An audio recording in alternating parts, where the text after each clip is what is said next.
तो यह वीडियो कक्षा 6 के लिए है, जिसमें कारक विभक्ति के दूसरे रूप द्वितीय विभक्ति के बारे में हम लोग जानेंगे, जिसे हम हिंदी में कर्म कारक के नाम से जानते हैं। अब प्रश्न यह उठता है कि कर्म कारक किसे कहते हैं, इसमें द्वितीय विभक्ति का प्रयोग किन स्थितियों में किया जाता है। जवाब के तौर पर जानें। कर्ता के अलावा जिस शब्द पर क्रिया का फल पड़ता है उसे कर्म कारक कहते हैं। कर्म कारक कर्ता और क्रिया के बीच में उपस्थित रहता है और इसमें द्वितीय विभक्ति लगती है।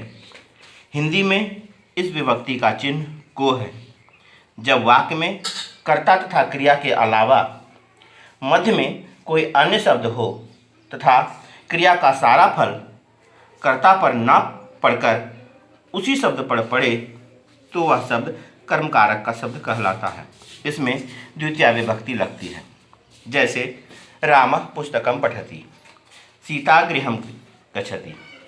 इन दोनों वाक्यों में कर्ता राम तथा सीता है और क्रिया पठति एवं गच्छति है, जिसका सारा फल क्रमशः पुस्तकम एवं गृहम पर पड़ता है। इसलिए ये दोनों शब्द कर्म कारक के शब्द हैं। अब आइए हम लोग जानते हैं कि कर्म कारक में चिन्ह किस प्रकार से होते हैं। कर्म कारक में द्वितीय विभक्ति के सूत्र चिन्ह व पुल्लिंग, स्त्रीलिंग और नपुंसक लिंग में भिन्न भिन्न होते हैं। जैसे पुल्लिंग में अम की मात्रा लगाई जाती है एक वचन में, द्विवचन में औ की मात्रा लगाई जाती है और बहुवचन में आन की मात्रा लगती है। वहीं स्त्रीलिंग में आम की मात्रा लगती है एक वचन में, द्विवचन में ए की मात्रा लगती है तथा बहुवचन में आह की मात्रा लगती है। उसके बाद नपुंसक लिंग में अम एक वचन के लिए, ए द्विवचन के लिए, आनी बहुवचन के लिए। इस प्रकार से पुल्लिंग के चिन्ह हो गए अम, औ, आन, आम, ए, आह और नपुंसक लिंग में अम, ए, आनी। द्वितीय विभक्ति के सर्वनाम शब्द एतत् में पुल्लिंग के लिए होंगे एतम, एतौ, एतान। स्त्रीलिंग के लिए होंगे एताम, एते, एताः।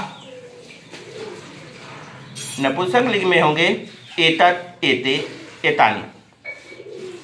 उसी प्रकार वह के लिए जिसका संस्कृत में तत् शब्द होता है उसका द्वितीय रूप होगा पुल्लिंग में तम, तौ, तान। स्त्रीलिंग में ताम, ते, ताः। नपुंसक लिंग में तत्, ते, तानि।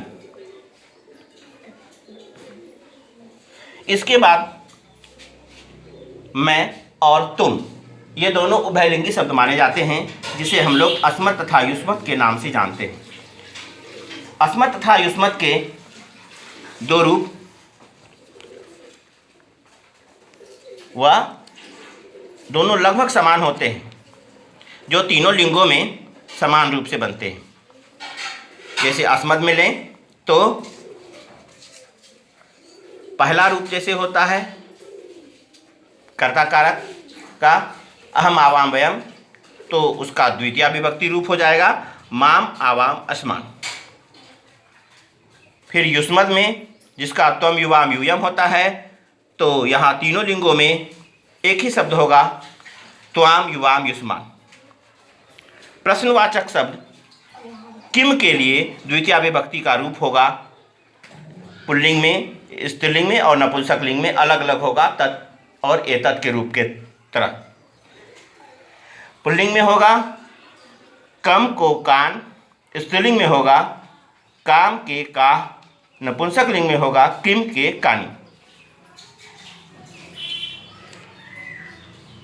इन्हें पुस्तक में भी आप देख सकते हैं।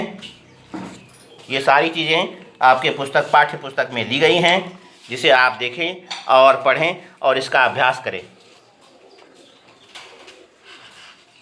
अब इसके साथ साथ आप देखेंगे कुछ वाक्य दिए गए हैं जिसका हिंदी अनुवाद मैं साथ साथ में बोलते जा रहा हूँ, उसे आप ध्यान से सुनेंगे और पढ़ने का प्रयास करेंगे। ऐसा छात्र अस्ति छात्र नमति, यह छात्र है, छात्र नमस्कार करता है। छात्र कम नमति, छात्र किसको नमस्कार करता है? छात्र शिक्षकम नमति, छात्र शिक्षक को नमस्कार करता है। बालकः पश्यति, लड़का देखता है। बालकः शुको पश्यति, लड़का दो तोते को देखता है। सः कौ पश्यति, वह किन दोनों को देखता है? सः शुकौ पश्यति, वह दो तोते को देखता है। मालाकारः उद्यानं गच्छति, माली उद्यान जाता है। सः पादपान् आरोप्यति, वह पौधों को लगाता है। सः कान् आरोप्यति, वह किनको लगाता है? सः पादपान् आरोप्यति, वह पौधों को लगाता है। छात्रः नमति, छात्र नमस्कार करता है। सः अध्यापिकां नमति, वह एक अध्यापिका को नमस्कार करता है। छात्रः नमति, छात्र नमस्कार करता है। सः अध्यापिके नमति, वह दो अध्यापिकाओं को नमस्कार करता है। छात्रः नमति, छात्र नमस्कार करता है। सः अध्यापिका नमति, वह सभी अध्यापिकाओं को नमस्कार करता है। बालिका फलं खादति, लड़की फल खाती है। बालिके फले खादतः, दो लड़कियां दो फल खाती। बालिका फलानि खादन्ति, सभी लड़कियां फल खाती हैं।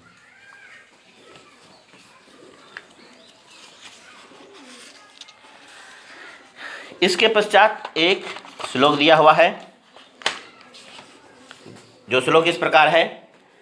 नमामि ईश्वरं प्रातः, नमामि जनकं तथा, नमामि मातरं पूज्यां, नमामि शिक्षकान् तथा।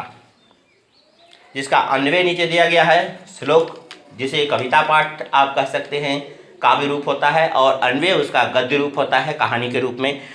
वह समझने के लिए है। दोनों भागों को आप पढ़ेंगे, पढ़कर समझेंगे। और इसका सरलार्थ नीचे दिया हुआ है, लिखा है, जो उस श्लोक का मतलब है। मैं प्रातः ईश्वर को नमस्कार करता हूँ तथा पिता को नमस्कार करता हूँ, पूज्या माता को नमस्कार करता हूँ तथा शिक्षकों को नमस्कार करता हूँ। इसके बाद अस्मत् और युष्मत् से संबंधित कुछ शब्द हैं।